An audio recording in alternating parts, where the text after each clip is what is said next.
Bien, nous allons poursuivre donc le thème sur le thème du chrétien athée. Alors je dois dire que ce matin, si vous pensez que les messages qu'on a eu avant c'était un petit peu difficile et un peu... Celui d'aujourd'hui ce sera encore plus, donc je vous le préviens tout de suite. Parce que c'est vraiment un point, je pense, qui touche ou qui a touché tout le monde. Avant de voir ce point, nous allons lire Hébreux, chapitre 12, verset 15. Hébreux, chapitre 12, verset 15.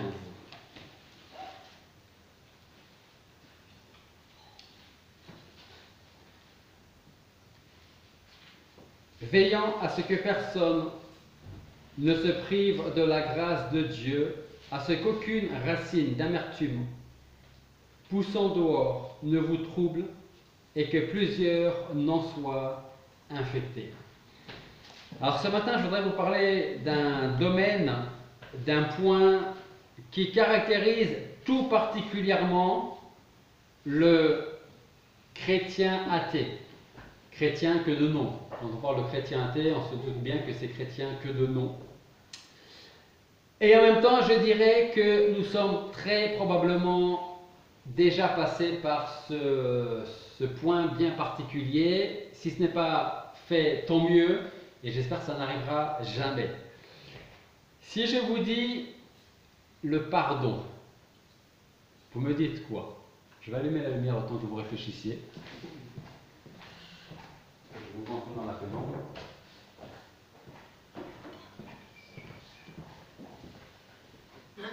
Voilà, je vous vois mieux comme ça. C'est comme ça que ça commence. Tout commence par le pardon. Tout commence par le pardon, d'accord. Oui. La définition même du pardon, c'est quoi? Faire un peu table rase de ce qui s'est passé avant et on ne repart de zéro. D'accord. Pardon, quelqu'un, Très bien. on tourne la page. Autrement dit, oublier le passé pour repartir de nouveau. D'accord.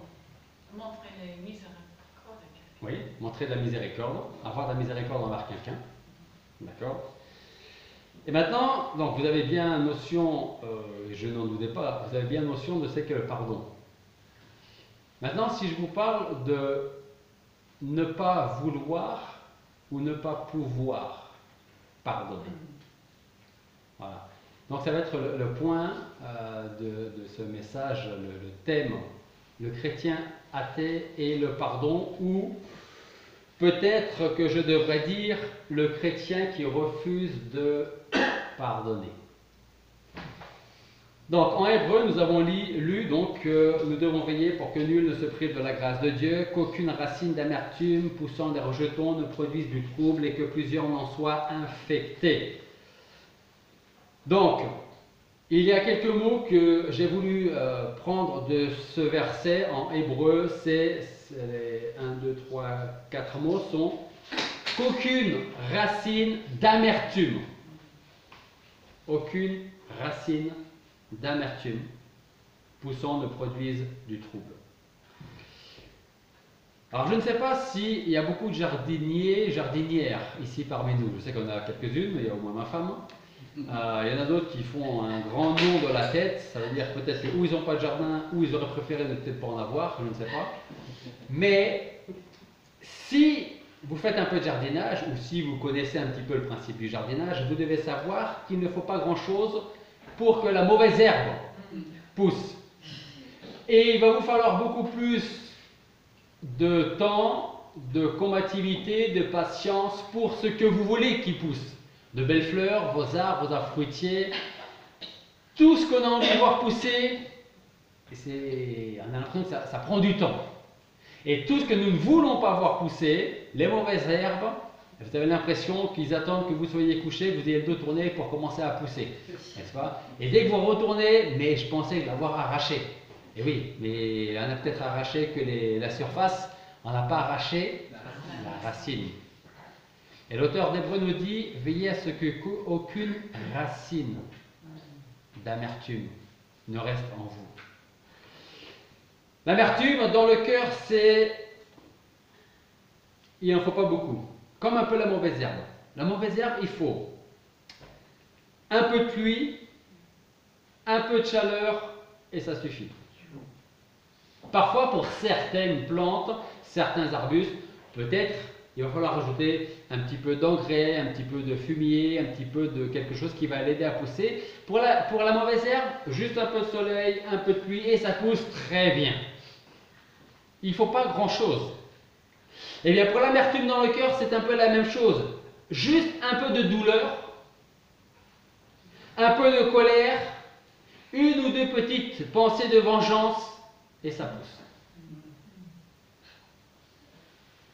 L'amertume peut être donc comparée à une mauvaise herbe qui pousse dans une terre qui n'est pas travaillée. Si vous avez un beau jardin, c'est que vous travaillez dans ce jardin. Vous y travaillez dans la mesure de votre possible, le plus souvent possible, voire tous les jours, ou au moins 1 ou 2 heures chaque jour. Si vous aimez ça, sinon vous aurez plus de mauvaises herbes que de bonnes herbes. Et de ce fait, si on travaille dans notre jardin, les mauvaises herbes pourront peut-être pousser, mais elles n'auront pas le temps de faire racine, de prendre racine. Et elles seront d'ailleurs plus faciles à enlever tout ce que l'on voit et ce qui est en dessous, plutôt que si on attend et que la racine prenne vraiment dans la terre. Vous allez donc veiller à ce que votre beau jardin ne soit pas gâché, que votre tranquillité ne soit pas gâchée par des mauvaises herbes. Par contre, si vous négligez votre jardin, je n'ai pas besoin de vous dire ce qu'il va devenir, mais vous serez très rapidement envahi par les mauvaises herbes qui se sont enracinées et que vous aurez du mal à enlever, à éradiquer. Et on va devoir prendre certains produits qu'apparemment on n'a pas plus forcément le droit d'utiliser, mais qu'on va quand même utiliser parce que c'est le seul moyen de les enlever. Notre passage en hébreu nous dit « Veillez à ce que personne ne se prive de la grâce de Dieu et qu'aucune racine d'amertume poussant des rejetons ne produise du trouble et que plusieurs n'en soient infectés. » Ou je dirais même affectés. Donc si la mauvaise herbe pousse dans un terrain non entretenu ou mal soigné, il en sera de même avec l'amertume qui va grandir dans un cœur qui n'est pas soigné. Et je vous le dis, il suffit juste d'un petit peu de douleur, un petit peu de colère, 1 ou 2 pensées de vengeance, et elle est là. Alors pourquoi peut-on qualifier de chrétien athée celui qui refuse de pardonner? Est-ce que le véritable chrétien peut vivre sans pardonner? Alors je sais très bien, comme je vous l'ai dit, que ce thème, ce point peut être compliqué, surtout lorsque nous n'avons pas vécu ce qu'une autre personne a vécu. Ça, j'en suis conscient. Donc, ce que j'ai voulu faire pour cette prédication, je ne vais pas vous apporter mes arguments, que vous pourriez ou pas entendre, je vais apporter ce que la Bible nous dit par rapport à ça, et après, c'est à chacun d'entre nous de faire ce qu'il veut avec la parole de Dieu. Est-ce que vous avez déjà remarqué que les enfants, quand ils font quelque chose qu'il ne faut pas, se débrouillent pour justifier leur action? Mais il n'y a pas que les enfants qui font ça. Quand nous péchons, parfois, même si ça ne tient pas la route, ça peut nous être facile de se justifier. Un jeune enfant, pour rester avec les enfants, mais les adultes, on les trouve aussi. Oui, j'ai voulu telle ou telle chose, mais je l'ai fait parce que je n'ai pas les moyens ou mes parents n'ont pas les moyens de me l'acheter. Donc j'ai commis quelque chose qu'il ne faut pas, un péché dans ce cas-là, mais je l'ai fait parce que. Et vous savez comme on dit souvent, les enfants quand vous les prenez les mains dans le sac, ou les adultes, ils vont vous dire oui, mais. Oui, c'est vrai, je l'ai fait, mais j'avais une bonne raison pour le faire. Donc, je vous dis ça parce que le souci avec l'amertume, c'est qu'elle peut être très facile à justifier. Plus que le fait de « bah oui, mais j'ai volé parce que j'avais pas les moyens, ainsi de suite ». Ça ne tient pas la route.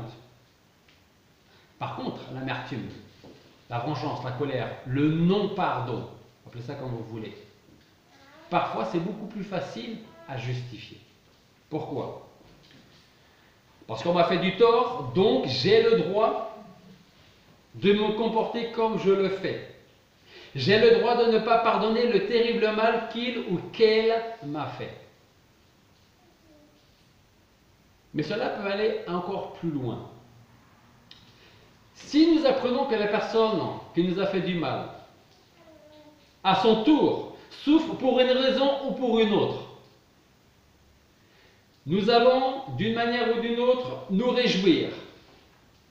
Et nous risquons même de dire qu'elle reçoit ce qu'elle mérite. Elle récolte ce qu'elle a semé. Même si la parole de Dieu nous dit que nous récoltons ce que nous semons. Et ce n'est pas du tout le même contexte là. En fait, plus nous allons laisser de la place à l'amertume, et quand je dis l'amertume, c'est au non-pardon, plus de place elle prendra. Plus nous nous réjouirons de la souffrance de celui ou de celle qui nous a fait du mal, plus nous devrions examiner notre propre cœur. Alors je sais que je ne sais pas ce que probablement, vous qui êtes là, ceux qui nous écoutent, vous avez vécu. Et je peux entendre que vous avez du mal à pardonner, que nous avons du mal à pardonner, parce que vraiment, on vous a blessé terriblement.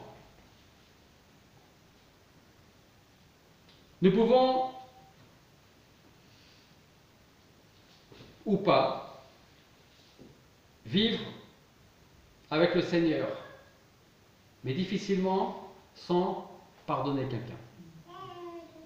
En fait, la question c'est, pouvons-nous vivre notre vie avec le Seigneur en tant que chrétien et ne pas pardonner?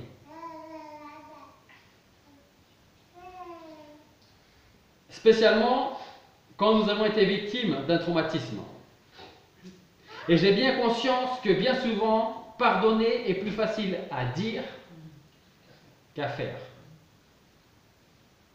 Alors laissez-moi vous raconter une petite histoire, une petite anecdote, je ne sais pas si elle a vraiment eu lieu, mais c'est une très bonne illustration en tout cas. Au Moyen-Âge, deux moines étaient en chemin et ils arrivent près d'une rivière qui était difficile à traverser parce qu'elle était certainement en crue. Au bord de cette rivière se trouvait une femme qui cherchait à traverser pour aller de l'autre côté de la rivière. Ne pouvant pas le faire, elle rejoint les deux moines et elle va leur demander si ces hommes peuvent l'aider à traverser.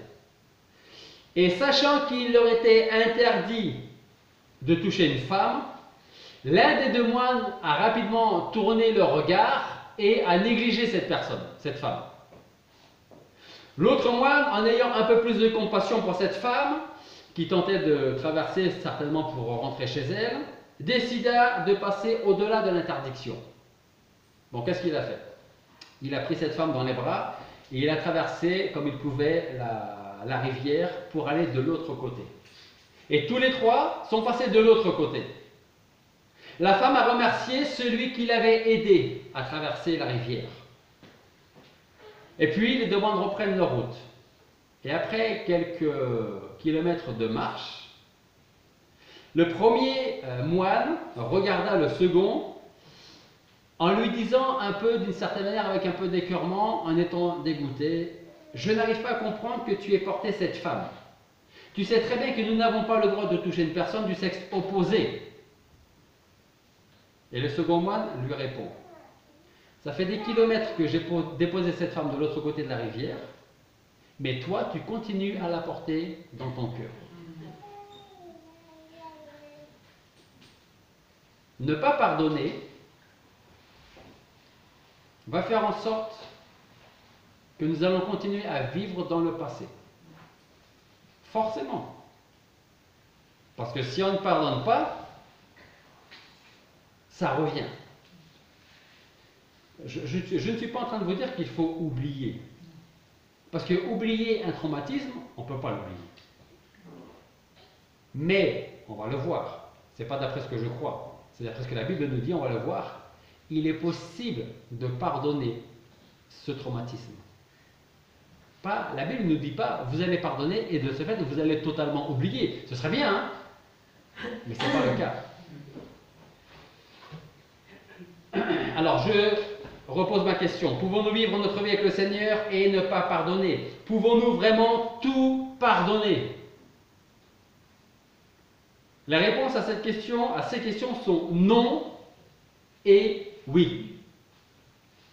Pouvons-nous vivre notre vie avec le Seigneur et ne pas pardonner? Non. Pouvons-nous tout pardonner? Oui. Ce n'est pas moi qui le dis, je ne fais que répéter ce que la Bible nous dit et on va le voir ensemble. Non, donc on ne peut pas vivre notre vie avec le Seigneur et ne pas pardonner, ce n'est pas possible. Oui, nous pouvons tout pardonner avec l'aide de Dieu et par la grâce de Dieu. Le chrétien authentique sait très bien au fond de lui-même qu'il doit pardonner. Alors je m'adresse à tous ceux qui sont là, à tous ceux qui nous regardent, qui nous écoutent. Que peut-être vous avez dans le cœur, dans votre esprit, un événement que vous n'avez pas pardonné à quelqu'un. Je ne vous demande pas d'en parler, ça c'est votre problème, avec Dieu, avec vous, avec la personne. Mais le chrétien authentique sait très bien au fond de lui-même qu'il doit pardonner. Et peut-être que vous êtes dans ce cas-là que vous savez que vous devez pardonner, mais vous ne le faites pas. Et ça vous engage vous que vous. Sachez que sans la grâce de Dieu, de toute manière, nous n'arriverons pas à pardonner ce qui nous a fait du mal. Le chrétien athée, que parfois nous pouvons être, c'est lui aussi qu'il faut prier. Pour celui qui le maltraite. Et certainement le chrétien athée connaît probablement le verset qui dit « Bénissez ceux qui vous maudissent et priez pour ceux qui vous outragent. » Luc chapitre 6, verset 28. Le chrétien et le chrétien athée connaissent ce verset-là. Je vous le relis. « Bénissez ceux qui vous maudissent et priez pour ceux qui vous outragent. » Et vous savez, on a beau critiquer le chrétien athée, mais je peux vous dire que le chrétien athée va rapidement mettre ce verset en pratique. Je relis ce verset. Bénissez ceux qui vous maudissent et priez pour ceux qui vous outragent. Alors ça peut paraître un peu contradictoire quand je vous dis que le chrétien athée va s'empresser de prier pour celui qui l'outrage. Je dois prier pour celui qui m'outrage, il n'y a pas de souci. Je vais prier et demander à Dieu de lui donner une bonne correction. J'espère qu'il va souffrir au moins autant que j'ai souffert et j'espère que le Seigneur sera ma vengeance. Alors c'est vrai que ça peut faire sourire. Mais croyez-moi, je l'ai déjà entendu. Parce que ça se dit. Parce qu'on le pense, même si on ne le dit pas. Et qui ne l'a même peut-être jamais inconsciemment pensé dans son cœur? Est-ce que nous ne serions pas parfois semblables aux chrétiens athées? Sommes-nous suffisamment sincères avec nous-mêmes pour reconnaître que nous ne sommes pas toujours disposés à prier favorablement pour celui ou celle qui nous a blessés? Sommes-nous toujours prêts à prier pour quelque chose, pour que quelque chose de bon arrive à la personne qui nous a fait du tort? Parfois on va prier, mais pas forcément de la bonne manière. La parole de Dieu nous dit comment enlever l'amertume et la colère qui peuvent se trouver dans notre cœur. Et je répète, moi, je ne suis pas dans votre situation. Je n'ai certainement pas traversé des choses que vous avez traversées et qui pèsent sur votre cœur. Parce que ça existe malheureusement. D'être trahi, d'être maltraité, outragé, on le voit presque tous les jours. Mais la Bible nous dit comment enlever cette amertume dans notre cœur. Amertume, synonyme de colère, de vengeance. En Éphésiens chapitre 4, versets 31 et 32. Éphésiens chapitre 4, versets 31 et 32. L'apôtre Paul parle là à ces chrétiens et il dit que toute amertume, toute animosité, toute colère, toute crierie, toute médisance soit bannie du milieu de vous, ainsi que toute méchanceté. Je le répète, pardonner est plus souvent facile à dire qu'à faire, et là ce que l'apôtre Paul est en train de nous dire, ou plutôt ce que Dieu est en train de nous dire par la bouche de l'apôtre Paul, qu'il n'y ait pas d'amertume, animosité, colère, crierie, médisance, que tout ça soit banni du milieu de nous, ainsi que la méchanceté. Et il continue avec le verset 32, il dit, mais soyez les uns envers les autres bons, miséricordieux, vous pardonnant les uns aux autres comme Dieu vous a aussi pardonné en Christ. C'est pas facile, hein? Si on vous a dit un jour que la vie chrétienne serait toujours facile, on vous a menti, hein? Donc, pardonner est souvent plus facile à dire qu'à faire. Et si nous n'avons pas la puissance de Dieu, si nous n'avons pas la grâce de Dieu pour nous conduire à accepter le fait de pardonner, on ne le fera jamais. Est-ce que vous avez entendu un mot que j'ai utilisé là? Si nous n'avons pas la puissance de Dieu pour nous conduire à accepter de pardonner. Matthieu chapitre 5, versets 43 et 44 nous dit: Vous avez entendu qu'il a été dit, tu aimeras ton prochain et tu haïras ton ennemi. Mais moi je vous dis, aimez vos ennemis, bénissez ceux qui vous maudissent, faites du bien à ceux qui vous haïssent, priez pour ceux qui vous outragent et qui vous persécutent.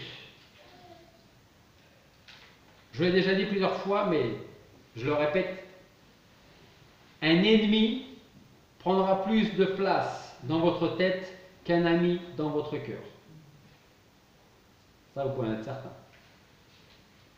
Alors, une question se pose par rapport à ça.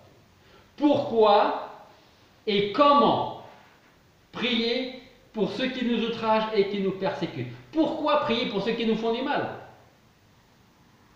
Pourquoi prier? Comment prier pour ceux qui nous ont fait du mal? Est-ce que même j'ai envie de le faire? C'est le Seigneur qui nous demande de prier pour ces gens que notre cœur n'aime pas, parce qu'ils nous ont fait du tort, ils nous ont trahis, ils nous ont blessés profondément. Et s'il nous demande de le faire, c'est parce que derrière, il y a une bonne raison de le faire. Prier pour ceux qui nous ont fait du mal, je ne sais pas si vous en avez pris conscience, j'espère que vous allez le prendre conscience aujourd'hui, mais prier pour ceux qui nous ont fait du mal est tout autant bénéfique pour nous-mêmes que pour ceux qui sont à l'origine de notre souffrance. Parce que si nos prières ne changent pas l'autre, elles nous changeront nous. Et elle ne vivra plus avec l'amertume.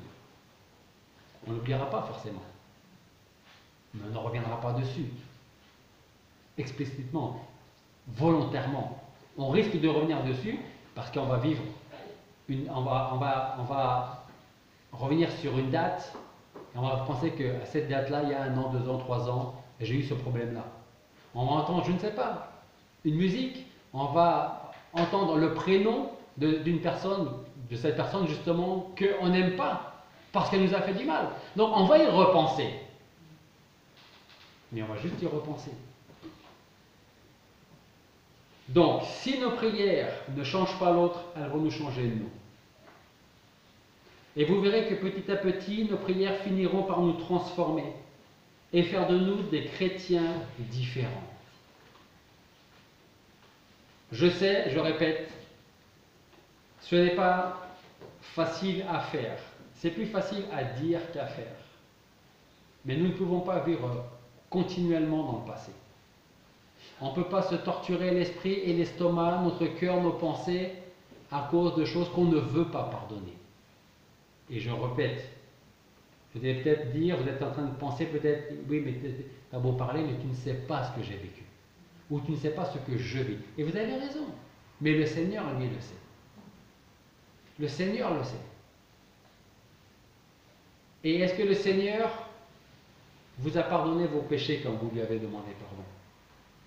Ou est-ce que le Seigneur dit, vu toutes les fois où tu m'as trahi, même après qu'on soit venu à lui, toutes les fois où tu m'as tourné le dos, toutes les fois où tu avais l'occasion de témoigner de moi et où tu as dit, je vais rien dire parce que pour une raison ou pour une autre. Vous imaginez 5 minutes si jamais le Seigneur venait et qu'il nous disait, tu te rappelles quand? Et tu te rappelles ce que tu as fait? Ou ce que tu n'as pas fait? Heureusement que le Seigneur n'est pas comme ça.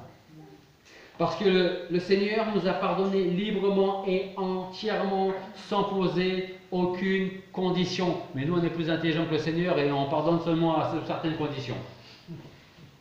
C'est vrai ou pas? Parfois, on va pardonner seulement sous certaines conditions. Et si ces conditions-là ne sont pas toutes présentes, acquises, eh bien, je ne pardonne pas. Eh bien, il faudra vous en prendre qu'à vous. Je suis peut-être dur dans ce que je dis, hein, mais il faudra qu'on s'en prenne qu'à nous si on ne veut pas pardonner. Et je répète, je sais que ça peut être très difficile de pardonner quelque chose à quelqu'un. J'en prends conscience, même si je n'ai jamais été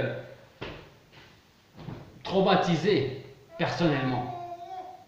Mais avec l'aide de Dieu et pour votre bien, on a besoin de pardonner pour vivre normalement et pour vivre soulagé. Pardonner, donc, plus facile à dire qu'à faire, mais nous devons prendre la décision de le faire. Et décider de pardonner, ce n'est pas agir selon ce que notre cœur nous dit. Vous avez entendu ce que je viens de dire là? Déjà, il faut prendre la décision, il faut décider de pardonner. Et quand on a pris la décision de pardonner, décider de pardonner, ce n'est pas agir selon ce que notre cœur nous dit, parce que notre cœur, comme le dit Jérémie, est tortueux. Qui le sait, il est mauvais, et même si on fait partie de la famille de Dieu, notre cœur reste notre cœur. Donc décider de pardonner, ce n'est pas agir selon ce que notre cœur dit, mais c'est agir selon ce que la parole de Dieu nous demande de faire. Car en réalité, rien en nous pousse à pardonner un tel ou un tel. Rien. Sauf quand elle agit en nous, la miséricorde de Dieu. Sauf quand on pense au pardon que Dieu nous a accordé. Et quand on pense à tous ces péchés que le Seigneur nous a pardonnés, on n'est pas mieux que celui ou celle qui nous a outragés, qui nous a fait du mal hier, avant-hier, il y a 10 ans, il y a 15 ans. En fait, avec la grâce de Dieu, nous ferons, si nous le décidons, nous pourrons faire ce qui nous est impossible de faire, avec la grâce de Dieu.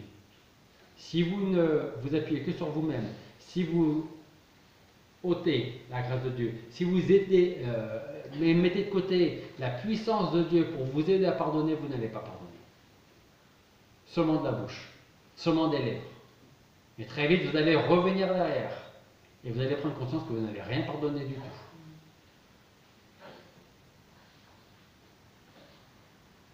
Paul disait en Éphésiens, donc chapitre 4, versets 31 et 32, que toute amertume, toute animosité, toute colère, toute crierie, toute médisance soit bannie du milieu de vous, ainsi que toute méchanceté. Mais soyez les uns envers les autres bons, miséricordieux, vous pardonnant les uns aux autres comme Dieu vous a aussi pardonné en Christ.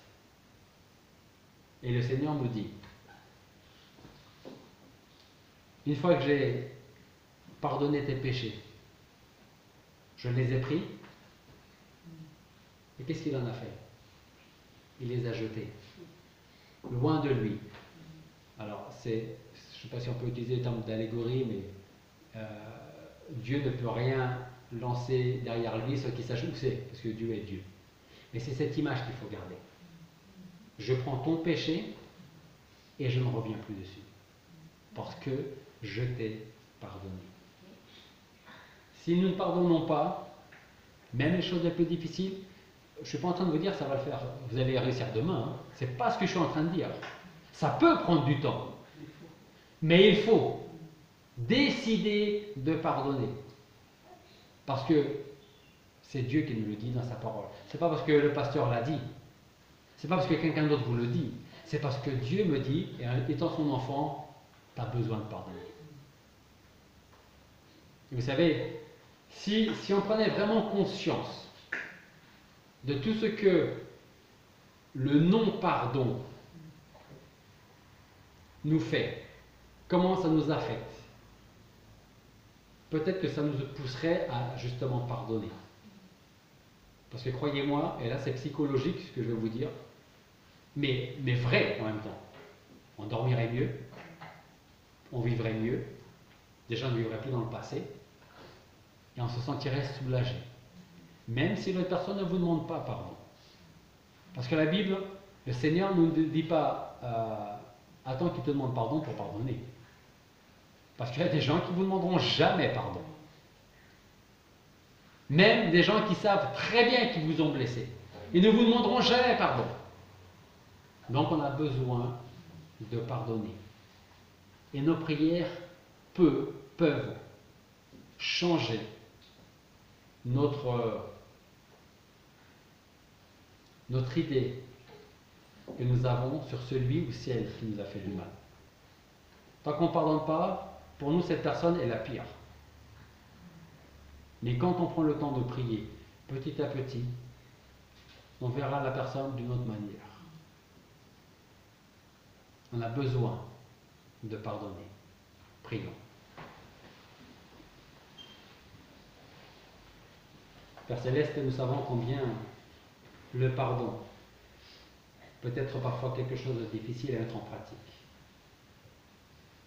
Et pourtant, tu nous demandes à ce que toute racine d'amertume soit ôtée de notre cœur, toute vengeance, toute colère. Ce n'est pas facile, Seigneur, parce que notre cœur est parfois tortueux, parfois méchant, et parfois habité par la vengeance. Alors je te demande, Seigneur, de parler dans nos cœurs, de les transformer complètement, de nous aider à pardonner ceux qui nous ont fait du mal. Et Seigneur, je ne connais pas les cœurs, toi tu les connais. Tu sais tous ceux qui sont touchés, tous ceux qui sont blessés, meurtris par quelque chose qui leur est arrivé, volontairement de la part d'une autre personne. Bien, je voudrais te prier pour ces gens, Seigneur, ceux qui t'appartiennent, pour que tu leur donnes le désir de pardonner, tout en s'appuyant sur toi, sur ta puissance et sur ta grâce.